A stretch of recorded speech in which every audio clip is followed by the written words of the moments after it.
Assalamualaikum warahmatullahi wabarakatuh. Hai siswa-siswiku yang penuh potensi dan juga prestasi.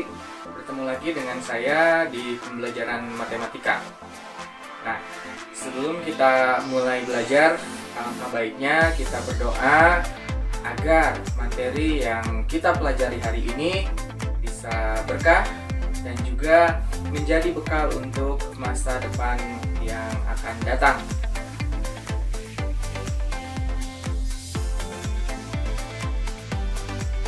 Pada pertemuan kali ini kita akan mempelajari materi terkait matriks. Yang mana matriks sering digunakan sebagai analisis masukan keluaran untuk menelaah struktur perekonomian yang saling berkaitan antar sektor. Matriks itu sendiri bisa dibilang bentuk paling sederhana dari tabel ya. Seperti contoh, ini ada tabel penjualan suatu produk. Nah, dari tabel ini data-data penjualannya bisa kita sederhanakan ke dalam bentuk matriks seperti ini. Jadi lebih sederhana lagi nanti untuk perhitungannya. Nah, jadi matriks itu sendiri tersusun dari bilangan, dari simbol ya, dalam bentuk baris dan kolom yang diapit oleh tanda kurung. Biasanya kurungnya itu adalah kurung persegi, tapi ada beberapa juga yang menggunakan kurung biasa kan. Ya, ada baris, ada kolom ya, sama seperti tabel kan. Tabel juga ada baris, ada kolom. Bentuk umum dari matriks itu seperti ini. Ini bentuk umumnya, dimana di sana ada bagian-bagian dari matriksnya. Yang pertama itu ada huruf A besar, itu dinamakan sebagai identitas matriks atau nama dari matriks itu. Kemudian dari yang mendatar itu ada baris pertama, baris kedua, dan seterusnya sampai baris ke M. Kita tidak tahu itu banyaknya baris ada berapa, disebutkan baris M. Kemudian dari yang dari atas ke bawah itu disebut dengan kolom. Ada kolom pertama, kolom kedua, dan seterusnya sampai kolom ke N, karena kita tidak tahu matriks tersebut memiliki berapa banyak kolom. Kemudian yang ada di dalam tanda kurung persegi itu adalah anggota atau elemen dari matriks tersebut. Ditulis A kecil, itu artinya huruf A di sana, A kecil di sana bisa diganti dengan angka-angka yang diketahui. Artinya bisa saja angkanya positif, bisa juga angkanya negatif. Lalu itu angka kecil yang mengapit di sebelah huruf A kecil itu apa? Itu adalah posisi dari anggota matriks tersebut.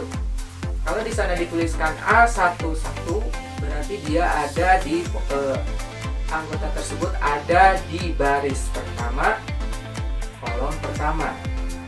Jika dituliskannya A23, berarti anggota tersebut ada di baris kedua, kolom ketiga.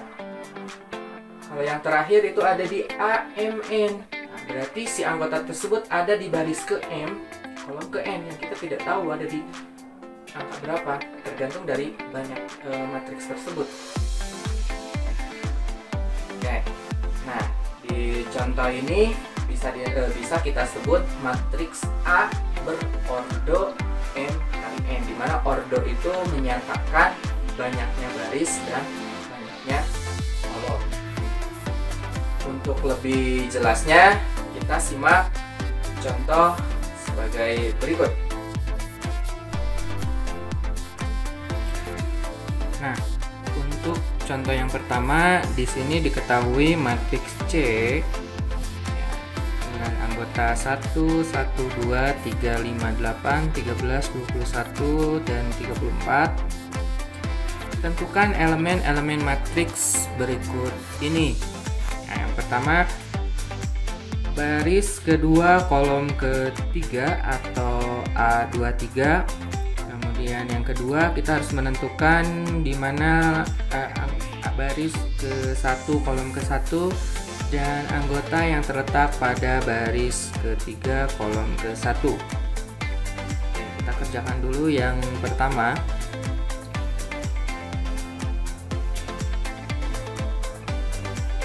Biar warnanya beda, saya kasih warna ungu. Oke, baris kedua kolom ketiga. Baris kedua berarti ada di sini.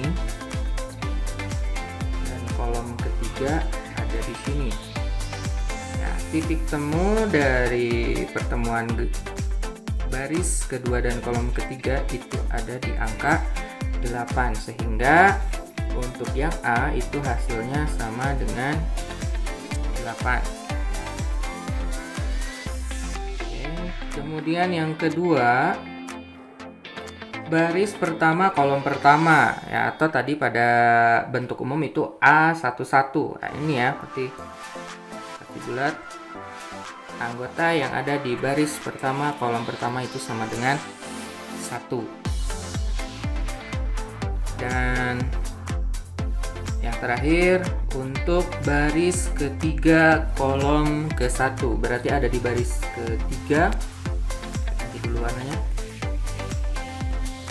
Baris ketiga kolom ke-1, ini baris ketiga kolom ke-1-nya ada di sini ya. Ini berarti anggota yang ada di baris ketiga kolom ke-1 itu sama dengan 13.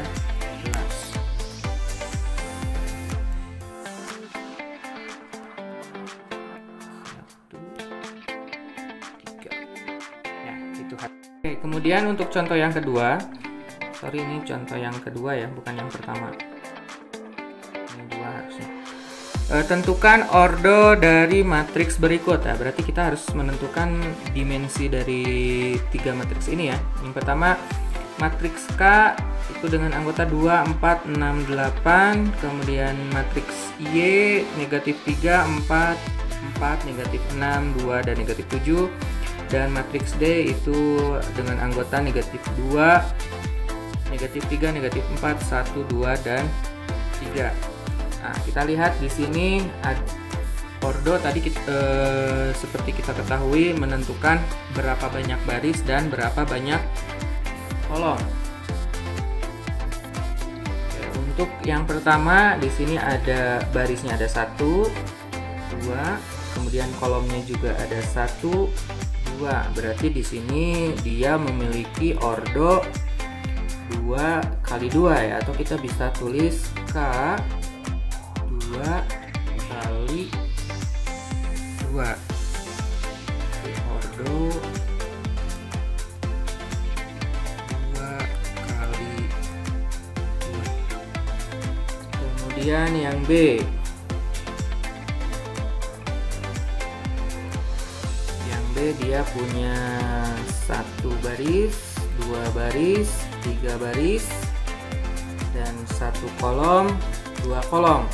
Berarti Y dengan 3 baris dan 2 kolom, atau ordonya itu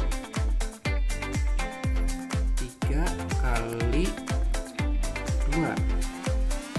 Yang terakhir C, dia punya 1 baris, 2 baris, kemudian ada 1 kolom, 2 kolom, dan 3 kolom. Berarti D dengan 2 baris, 3 kolom ya, atau ordo 2 kali 3. Nah, seperti itu, ini hasilnya, jawabannya. Nah, itu tadi penjelasan terkait materi yang kita pelajari hari ini.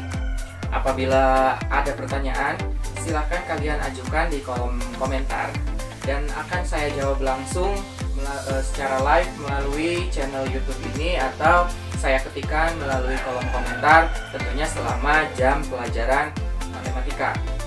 Jangan lupa kalian berikan kesan terkait pembelajaran hari ini ya, dengan mengisi link yang telah saya sediakan. Terakhir, pesan dari saya, tetap semangat belajar tingkatkan kualitas diri kalian. Walaupun sekarang kita sedang belajar secara online, tapi kalian harus tetap semangat.